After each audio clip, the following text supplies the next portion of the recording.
92.7 big FM पर आप सुन रहे हैं यादों का idiot box with Nilesh Mishra season 4। कहानियां जिनमें आप मिलते हैं खुद से। दोस्तों, मैं आपको सुना रहा हूं अपनी मंडली के सदस्य अकबर कादरी की लिखी कहानी बल्लू बाबा इमली वाले। पुरानी मजार के अहाते में दो औरतें झूम रही थीं। लोहान के धुएं ने सारे माहौल को धुंधला दिया था। कुछ लोग अकीदत से अहाते के सामने बिछी दरी पे बैठे तस्बीह यानी माला जपने में लगे हुए थे।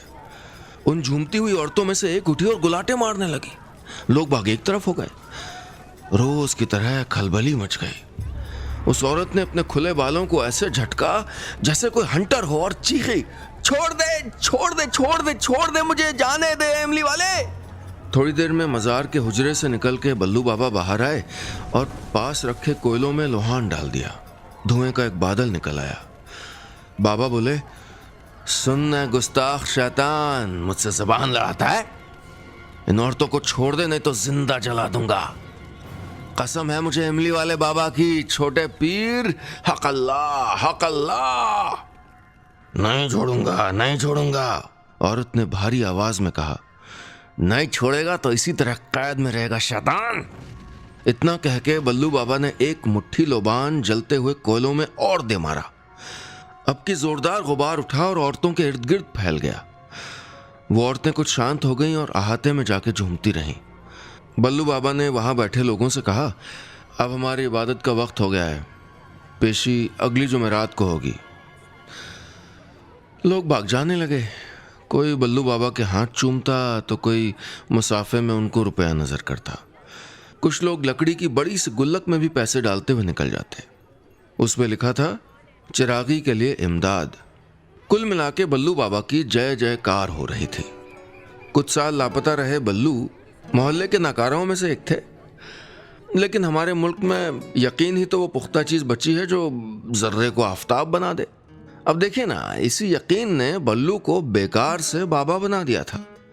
छिछोर गर्दी, चोरी चकारी, कौन सा ऐसा काम नहीं था जिसको बल्लू ने अपनी घोर जवानी के दिनों में अंजाम न दिया हो। एक दिन स्मगलिंग करते हुए पकड़े गए और 1 साल की जेल हो गई। वहां से बल्लू का कोई पता नहीं चला। हाँ, बिल्ले नाई जो उनके बहुत ही करीबी थे, कभी कभार कुछ खबरें लेके बीजापुर आते जाते रहे। भाई बिल्लू तो एकदम सुधर गया है। सुना है कि जेल में उसको कोई बुजुर्ग मिल गए थे, बाबा इमली वाले। उन्हीं की सोहबत का असर हो गया है। लोग बाग हाँ हूं ना नू में बात निकाल देते। बिल्ले फिर कुछ दिनों में कोई नया किस्सा पेश कर देते। अरे यकीन नहीं होता कि बल्लू ने फकीरी अख्तियार कर लिया है। ऐसी इबादत करते हैं कि सुबह जो एक बार सर सजदे में जाता है तो फिर रात ही में उठता है। लोग हैरानी से पूछते, सच में? अरे मैं खुद देख के आया हूं। इस तरह बिल्ले नाई के जरिए की गई ब्रांडिंग का कुछ कुछ असर लोगों पे होने लगा था। 92.7 बिग एफएम पर आप सुन रहे हैं यादों का idiot box with Nilesh Mishra season 4। कहानियां जिनमें आप मिलते हैं खुद से। दोस्तों, मैं आपको सुना रहा हूं अपनी मंडली के सदस्य अकबर कादरी की लिखी कहानी बल्लू बाबा इमली वाले। इस कहानी में अब तक आपने सुना, मोहल्ले के नाकारा बल्लू ने बाबागिरी अख्तियार कर ली और छोटे पीर की दरगाह में डेरा डाल दिया। अब आगे। बिल्लू के असिस्टेंट बिल्ले नाई ने इसी प्रचार के तहत एक दिन एक नई खबर फैला दी कि कस्बे से थोड़ी दूर बने मजार वाले छोटे पीर ने बल्लू बाबा को बशारत दी, यानी दर्शन दिए और कहा है कि दरगाह की साफ सफाई करवा के वहां के लोगों की खिदमत करो। सो बल्लू बाबा बीजापुर वापस आ रहे हैं, यहाँ के लोगों की तकलीफें दूर करने। लोगों में खलबली मच गई। आवारा बल्लू का नया रूप देखने को सब मचल रहे थे और जब बल्लू आए तो उनको देखने के लिए लोगों का हुजूम जुट गया। बड़े बड़े बालों वाले बल्लू के बाल अब एकदम छोटे थे। चुस्त जीन्स की जगह कुर्ते पायजामे ने ले ली थी और क्लीन शेव रहने वाला वो चेहरा लंबी काली दाढ़ी से ढका हुआ था जिसपे 1-2 लटें सफेद भी हो रही थी। बल्लू का ये रूप एकदम नया था। हो भी क्यों ना, अब बल्लू से बल्लू बाबा जो बन गए थे। कस्बे की पुरानी दरगाह जहां कोई कभी कभार पहुंच जाता था, अब चमक उठी थी। बिल्ले नाई ने बाबा के रहने का इंतजाम वहीं कर दिया था। बस फिर क्या था, लोग बाग अपनी अपनी परेशानियां लेके बल्लू बाबा के दरबार में हाजिर होने लगे। जिन लोगों पे भूत पलीतों का साया हो उनका रूहानी इलाज किया जाने लगा। हर जुमेरात के जुमेरात मरीजों की पेशी होने लगी। आज की पेशी अभी अभी खत्म हुई थी और बल्लू को आवारा कहने वाले लोगों के आज सुर बदले हुए थे। छोटे पीर की दरगाह के अहाते से निकलते हुए एक ने कहा, सुना है कि बल्लू को छोटे पीर ने दरस दे के गैबी ताकत बख्शी है। हाँ भाई, अल्लाह जिसको नवाजे। हम तो इन्हें नकारा समझते रहे। अब भला दुनिया के कामों में कामयाबी मिलती भी तो कैसे है? उनको तो अल्लाह की राह में जाना था।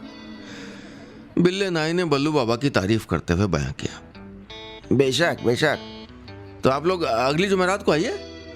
लोगों को दावत देके बिल्ले नाई वापस मजार के अहाते में आ गए। अच्छे शागिर्दों के बगैर आज के दौर में कोई पीर, कोई संत बन ही नहीं सकता। हर घर तक पहुंच रखने वाले, प्रचार में माहिर बिल्ले नाई से भी अच्छा कोई शागिर्द हो सकता है भला? ऐसे 2-4 लोग और बल्लू बाबा की गैंग में शामिल हो गए। धीरे धीरे लोगों की भीड़ बढ़ने लगी और साथ ही साथ बातें भी। जनाब, कैसा भी मर्ज हो, कोई भी भूत बला हो, बाबा की ताब से भाग खड़े होते हैं। अरे उन 2 औरतों पे अरसे से जिन सवार था। बड़े बड़े उलेमा काबू नहीं कर पाए थे, पर बल्लू बाबा ने ऐसा बांधा कि मजार की हद को लांग नहीं पा रही हैं। देखो जिन कब तक जिद पे रहता है। शहर में फैल रही इन बातों से डॉक्टर वसीम खासे नाराज थे। जिक्र निकला तो उन्होंने अपने दोस्त जफर से शिकायत भरे लहजे में कहा, जफर मियाँ, मैं ये नहीं कहता हूँ कि गैबी ताकतें नहीं होती हैं। मैं खुद पीरों और वलियों पे यकीन करता हूँ, लेकिन इस तरह पीरों मुर्शिद के नाम का इस्तेमाल करना ठीक नहीं है भाई। मैं इस बल्लू की ईंट से ईंट बजा दूंगा, देखना। 92.7 बिग एफएम पर आप सुन रहे हैं यादों का idiot box with Nilesh Mishra season 4, कहानियां जिनमें आप मिलते हैं खुद से। दोस्तों, मैं आपको सुना रहा हूं अपनी मंडली के सदस्य अकबर कादरी की लिखी कहानी बल्लू बाबा इमली वाले। इस कहानी में अब तक आपने सुना, बल्लू बाबा की दाल खूब गलने लगी थी। रूहानी इल्म के भ्रम के चलते लोग उनके पास आ रहे थे, लेकिन डॉक्टर वसीम ने उनके इस ढोंग को उखाड़ फेंकने की कसम खा ली थी आज। अब आगे। डॉक्टर वसीम का कहना था कि पीरों बुजुर्गों का नाम लेके लोगों को बेवकूफ बनाया जा रहा है, लेकिन जफर साहब इस बात से पूरी तरह से मुतासिर नहीं थे। उन्होंने डॉक्टर वसीम को समझाते हुए कहा, वो बात तो ठीक है वसीम भाई, पर जो करिश्मा मैं अपनी आंख से देख के आ रहा हूं उसको झुठलाया भी तो नहीं जा सकता। अरे ऐसा क्या देख लिया आपने? औरतों का चीखना, चिल्लाना, हंगामा करना। डॉक्टर वसीम ने लगभग गुस्से में कहा, नहीं वसीम भाई, मैंने देखा कि एक आदमी बिना किसी सहारे के खड़े डंडे पे बैठे बैठे झूम रहा है। अब ऐसा कैसे हो सकता है? ये किसी जिन की तो ताकत है। डॉक्टर वसीम तिलमिला उठे। यार जफर, तुम भी कमाल करते हो हैं? तुमने डंडे पे घूमते आदमी को तो देख लिया, दरगाह के बाहर लटके बोर्ड को नहीं पढ़ा? नहीं, धंधा बना रखा है। पीर मुर्शिद खिदमत करने की फीस नहीं लिया करते हैं। चलो कल दिखाता हूं, सब दूध का दूध पानी का पानी हो जाएगा। जुमेरात की शाम थी। मगरिब की अजान से पूरा बीजापुर नहा उठा था। बल्लू बाबा मजार के बाहर एक तख्त पे बैठे झूम रहे थे। वो औरतें मजार के अहाते में दौड़ती फिर रही थीं। एक आदमी बिना किसी सहारे के डंडे को खड़ा करके उसके ऊपर बैठे बैठे घूम रहा था। कहते हैं कि इस आदमी पे सर कटा भूत है, पर बल्लू बाबा ने इसको लठ पे बांध रखा है। जब तक ये इस आदमी को नहीं छोड़ता, लठ पे ऐसे ही घूमता रहेगा। डॉक्टर वसीम ने जफर साहब का हाथ पकड़ा और बाहर की तरफ ले आए। वाह, क्या फरमाया है! जैसे इससे पहले आपने कभी नट नटनियों के करतब नहीं देखे ना। डॉक्टर वसीम ने बोर्ड की ओर इशारा करते हुए जफर से कहा, अब जरा वहां भी तो देख लो मियाँ, क्या लिखा है? बोर्ड पे लिखा था, रूहानी इलाज, भूत भगाने के 100, पलीत के 500, जिन्न 1000, चुड़ैल के 1500, खास दुआ करवाने के लिए 2000 रुपए। बराए खिदमत बल्लू बाबा, शिफा देने वाले की इमली बाबा की रहमत से। बोर्ड दिखाने के बाद डॉक्टर वसीम जफर साहब को लेकर अंदर अहाते में आ गए। सामने तख्त पे बैठे बल्लू बाबा के आसपास लोबान जल रहा था। वो हल्के हल्के झूम रहे थे। मरीज लाइन लगा के खड़े थे, जो एक एक करके बाबा के सामने आते। बल्लू बाबा पहले तो उस मरीज को गौर से देखते, फिर पास बैठे बिल्ले के कान में कुछ कहते और बिल्ले एक पर्ची पे हिसाब करके मरीज से पैसे ले लेते। ये सिलसिला चल ही रहा था कि एक ट्रैक्टर मजार के पास आके रुका। उसमें से कुछ लोग बल्लू बाबा के चेलों के साथ साथ एक 20-21 साल की लड़की को संभालते हुए ले आए थे। उसको देख के बल्लू बाबा और जोर जोर से हिलने और चीखने लगे, हक अल्लाह, हक अल्लाह, इमली वाले बाबा जिंदाबाद, छोटे पीर की जय। लड़की को बाबा के पास लाया गया। बेचारी लड़की बेहद कमजोर बदहवास सी थी। बाबा लड़की को देखते रहे, कभी बाल पकड़ के खींच देते तो कभी हाथ मोड़ देते। डॉक्टर वसीम के चेहरे पे गुस्सा उतर आया। ऐसा लगा कि अगले ही पल वो सामने पड़ा पत्थर उठा के बल्लू बाबा को मार देंगे। 92.7 बिग एफएम पर आप सुन रहे हैं यादों का idiot box with Nilesh Mishra season 4, कहानियां जिनमें आप मिलते हैं खुद से। दोस्तों, मैं आपको सुना रहा हूं अपनी मंडली के सदस्य अकबर कादरी की लिखी कहानी बल्लू बाबा इमली वाले। इस कहानी में अब तक आपने सुना, बीजापुर में ढोंग कर रहे बल्लू बाबा की दुकान चल निकली, लेकिन बल्लू बाबा पे खिसियाए डॉक्टर वसीम लोगों को सच दिखाने में लगे थे। उन्हें और गुस्सा आ गया जब बल्लू ने एक लड़की पर से भूत उतारने के लिए उसको पीटना शुरू कर दिया। अब आगे। डॉक्टर वसीम ने विरोध करने की कोशिश की, पर वहां मौजूद बल्लू बाबा के समर्थक और चेले उन पे गरियाने लगे। अरे डॉक्टर साहब, दीन धर्म को आप नहीं समझोगे, चुप ही रहिए आप। डॉक्टर साहब को चुप ही रहना पड़ा। वो बल्लू बाबा की कारगुजारी देखने लगे। बल्लू बाबा अब भी उस बेचारी के हाथ पैर खींचने में लगे हुए थे। ये सब करने के बाद बल्लू बाबा ने पास बैठे बिल्ले नाई के कानों में कुछ कहा और अंदर अपने हुजरे में चले गए। बिल्ले ने लड़की के साथ आए अधेड़ आदमी से कहा, भूत और पलित का साया, 4000 रुपये लग जाएंगे। उस आदमी ने उन चेलों की तरफ देखा और एक नज़र बोर्ड पे डाली। फिर कहा, पर यहाँ तो लिखा है भूत 100, पलित 500। हाँ सही लिखा है, पर लड़की पे 15 भूत हैं और 5 पलित हैं। न जाने क्या हुआ, उस आदमी ने अपने साथी को इशारा किया। दोनों ने लड़की को उठा के वापस ट्रैक्टर में बिठा लिया। जाते हुए उसने इतना ही कहा, इससे कम में तो अस्पताल में ठीक हो जाएगी। घर घर की आवाज़ करते हुए ट्रैक्टर चला गया। ये देख के डॉक्टर वसीम को थोड़ी राहत मिली। ट्रैक्टर की आवाज़ सुन के बल्लू बाबा भी बाहर आ गए। थोड़ी किरकिरी तो हो ही गई थी, लोग भी खुसुर फुसुर करने लगे। बात बिगड़ते देख बल्लू बाबा ने कहा, शैतान ऐसे ही भड़काता है नेक बंदों को, आएगा वापस आएगा।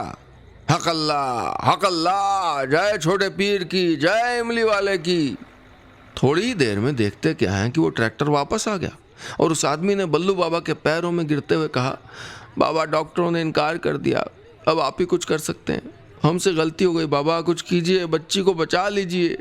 बल्लू बाबा उठे और उस लड़की के बाल पकड़ते हुए कहा, सुनो ऐ शैतानो, इस बच्ची को छोड़ दो नहीं तो जला के राख कर दूंगा।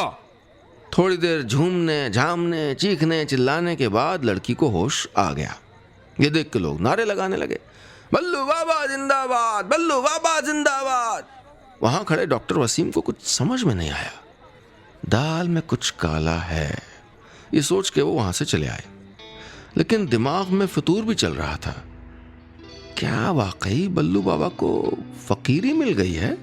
पर उस दिन के बाद से पता नहीं क्या हुआ, डॉक्टर वसीम की हाजिरी बाबा के दरबार में रोज होने लगी। लोगों के दिल ऐसे भी बदलते हैं। डॉक्टर वसीम न केवल हाजिरी देते बल्कि खूब खिदमत करते, चढ़ावे का पूरा ध्यान रखते, चिरागी के पैसों के लिए आवाजें लगाते और बाबा का प्रचार भी करते। बल्लू बाबा एंड कंपनी बहुत खुश थी कि कम से कम एक समझदार आदमी को भी बेवकूफ बना लिया। एक दिन जब सब लोग बैठे हुए थे तो डॉक्टर वसीम ने बल्लू बाबा के कदमों में बैठते हुए कहा, लोग बागों की अकीदत बढ़ती जा रही है माशाल्लाह से। मैं सोच रहा था कि क्यों ना लंगर शुरू कर दिया जाए। बल्लू बाबा की आंखें चमक गईं। उधर बिल्ले नाई ने मचलते हुए कहा, वाह क्या बात कही है, सच में मैं तो कब से सोच रहा था, पर खर्चा भी तो होगा। अरे नेक काम में सब हाथ बटाएंगे, मैं खुद जाके चंदा करूंगा, आप लोग ये काम मेरे ऊपर छोड़ दीजिए। वसीम साहब ने इतना कहा और जाने लगे। जाते जाते उन्होंने बल्लू बाबा के करिश्मे की ओर देखा। वो आदमी हमेशा की तरह एक लठ पे घूम रहा था और वो औरतें बाल खोले झूम रही थीं। वसीम साहब ने अपने दोनों हाथ ऊपर उठाए और अपने चेहरे पे फेरते हुए कहा, हक अल्लाह। 92.7 बिग एफएम पर आप सुन रहे हैं यादों का idiot box with Nilesh Mishra season 4, कहानियां जिनमें आप मिलते हैं खुद से। दोस्तों, मैं आपको सुना रहा हूं अपनी मंडली के सदस्य अकबर कादरी की लिखी कहानी बल्लू बाबा इमली वाले। इस कहानी में अब तक आपने सुना बल्लू बाबा की मुखालफत करने वाले डॉक्टर वसीम भी न जाने क्यों बाबा की तारीफ करने लगे थे, यहाँ तक कि उनकी शागिर्दी भी अख्तियार कर ली थी। बल्लू बाबा का ढोंग खूब फल फूल रहा था। डॉक्टर वसीम ने यह सुझाव दिया कि अब वहां पे लंगर भी शुरू कर दिया जाए। अब आगे। अगले दिन से डॉक्टर वसीम घर घर जाके चंदा मांगते और पैसे जमा करते। वसीम साहब की दीवानगी यहां तक बढ़ी कि दरगाह के ठीक पहले नाके पे एक चुंगी लगा दी। जो भी गाड़ी घोड़ा वहां से गुजरता उसको बल्लू बाबा के लंगर के लिए चंदा देना पड़ता। सब ये देख के दंग थे। भाई शागिर्दी हो तो ऐसी, लंगर भी शुरू हो गया। भीड़ और बढ़ने लगी। कुछ दानिशमंद लोग डॉक्टर साहब की शागिर्दी से नाराज भी थे। अब कम से कम पढ़े लिखे लोगों से तो ऐसी उम्मीद नहीं की जा सकती थी ना। पर वसीम साहब थे कि बस बल्लू बाबा की खिदमत में लगे हुए थे। क्लिनिक का टाइम खत्म होने के बाद जैसे ही आज वसीम साहब ने बल्लू बाबा के आस्थाने का रुख किया तो देखा कि मंजर ही कुछ और है। लाइन लगा के 50 भिखारी बैठे हैं। ये कहां से आ गए? वसीम साहब ने मन ही मन कहा। अभी वो कुछ और सोच पाते कि देखा कि एक टेम्पो से भिखारियों की पूरी खेप उतरी और मज़ार के अहाते में चली गई। वसीम साहब खामोशी से उसी ओर लपके। वो खेप पीछे वाले मैदान में बिल्ले नाई के पास खड़ी थी। कितने लोग और बकाया हैं? बिल्ले नाई ने पूछा।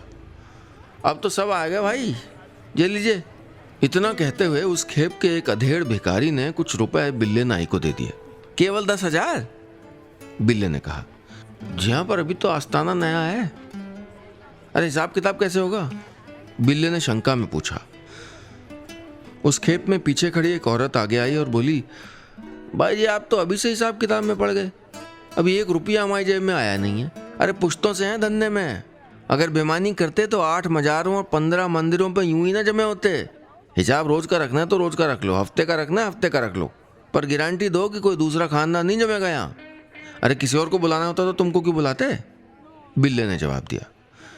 अरे साहब कोई गलती नहीं की, हर तरीके के एक्सपर्ट भिखारी हैं हमारी टोली में। जे रसूला है।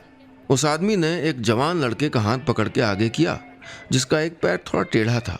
बोला, जिस सारा दिन 1 करोड़ पे लेटा रहता है अपनी टांग मटकाते हुए, और ये रम्मू है, कई रकम आवाजें अकेले ही निकाल लेता है। अब ये सब चल ही रहा था कि डॉक्टर वसीम को बिल्ले ने देख लिया। बिल्ले नाई तुरंत हरकत में आ गए और अंदाज बदल के बोले, देखो ना भाईजान, अगर आप लंगर ना शुरू करवाते तो बेचारे इन गरीबों का क्या होता? वसीम साहब ने उन भिखारियों की तरफ देख के मन में इतना ही कहा, बस बेटा बल्लू, अब तो अपनी खैर मना। 92.7 बिग एफएम पर आप सुन रहे हैं यादों का edit box with Nilesh Mishra season 4। कहानियां जिनमें आप मिलते हैं खुद से।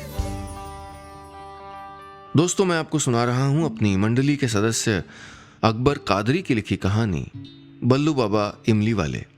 इस कहानी में अब तक आपने सुना डॉक्टर वसीम, जो बल्लू बाबा के बहुत बड़े विरोधी थे, अचानक से बल्लू बाबा के शागिर्द बन गए थे। लेकिन उनके मन में कुछ और ही चल रहा था। बस अब वो वक्त आ गया था जब डॉक्टर वसीम के हाथों बल्लू बाबा का भांडा फूटने वाला था। अब आगे। जैसे जैसे भीड़ बढ़ी, धंधा भी पनप गया। अब आस्थाने के बाहर कई दुकानें उगाई थीं जिनमें तबरुक से लगा के फूल और घरेलू सामान भी बिक रहे थे। हाँ, बिल्ले नाई अक्सर दुकानदारों को डांटते फटकारते हुए दिखते। मैनेजमेंट कमेटी भी बन गई थी, पर न जाने क्यों कुछ दिनों से वसीम साहब का कुछ पता नहीं था। न तो दरबार में तशरीफ ला रहे थे और न क्लिनिक खुल रही थी। एक जुमेरात को जब दरबार लगा हुआ था तो डॉक्टर वसीम बड़े गुस्से में आए और बल्लू बाबा से सबके सामने बोले, मुझे ढोंगी लोग बिल्कुल पसंद नहीं है। पूरी कौम को बदनामी उठानी पड़ती है। बल्लू बाबा का चेहरा उतर गया। डॉक्टर वसीम आगे बोले, मैंने तो कह दिया नग्गाबी के चले चपाटों से, कल्ले मुकाबला हमारे बल्लू बाबा से, सारी हकीकत सामने आ जाएगी। बिल्ले नाई ने पूछा, अरे माजरा क्या है वसीम भाई, जरा खुल के तो बताइए। अरे वो जफर साहब के ससुराल के पास घाटमपुर में एक नग्गाबी है, वहाँ लोग उनको बहुत बड़ा मानते हैं। कहते हैं कि उनके ऊपर पिछले 7 साल से जिन्न का साया है और तब से उन्होंने खाना भी नहीं खाया। मैंने मानने से इनकार कर दिया। फिर लोगों ने पूछा, अरे फिर क्या, जफर भाई भी थे मेरे साथ, लोग मेरे ऊपर बिगड़ गए। हकीकत जानने के लिए मैं 3 दिन तक वहाँ रुका रहा। पर क्या? बल्लू बाबा ने पसीना पोंछते हुए पूछा। अब देखिए 3-4 दिन तक तो कोई भी बगैर खाना खाए रह सकता है, डॉक्टरी एतबार से भी। सो वो कोई करिश्मा नहीं था, मैंने विरोध किया। बिल्ले नाई के चेहरे की हवाइयां उड़ गईं। वसीम साहब ने अपनी बात जारी रखी। अब एक लहीम सहीम औरत 2 आदमियों को उठा के पटक दे तो इसमें जिन्न की ताकत से क्या ताल्लुक है? अरे वो तो कोई भी ताकतवर इंसान कर सकता है। मुझे तो वो औरत ढोंगी लगी। बल्लू ने बिल्ले की ओर हैरत से देखा। इतने में जफर भाई भी आ गए। डॉक्टर वसीम ने लपक के पूछा, जफर भाई क्या कह रहे हैं वो लोग? अरे कहेंगे क्या, डराने लगे। कह रहे थे अगर कोई ढोंगी हुआ तो जल के राख हो जाएगा। मैंने भी कह दिया, अरे वो तो मुकाबले में देख लेंगे कौन राख होता है। हमारे बल्लू बाबा को झूठ थोड़े हैं, हो जाए मुकाबला। कैसा मुकाबला? बिल्ले नाई ने घबरा के पूछा। बल्लू बाबा की सच्चाई और नग्गा बी के ढोंग का। सब लोग बहुत ध्यान से इस बात को सुन रहे थे। उन औरतों ने झूमना बंद कर दिया। डंडे पे बैठे आदमी का घूमना रुक गया।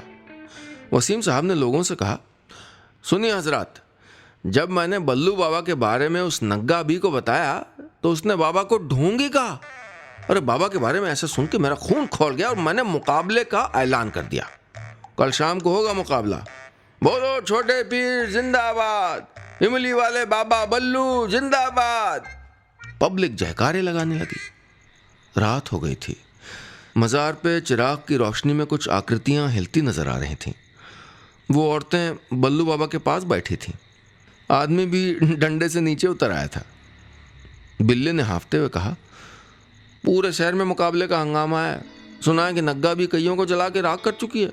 इतना सुनते ही डंडे वाले आदमी ने हाथ जोड़ के बाबा से कहा, बल्लू भाई हमें नहीं चाहिए आपका पैसा। अरे जल के राख होने से जिंदगी भली है। हम तो नट लोग हैं, कहाँ आपके चक्कर में फंस गए। चलो रे। इतना कह के वो औरतें उसके साथ चल पड़ी। बल्लू बाबा ने बिल्ले की ओर देखा और सिर्फ इतना ही कहा, देर करने से क्या फ़ायदा है, हमें भी तो बहुत दूर जाना है अभी।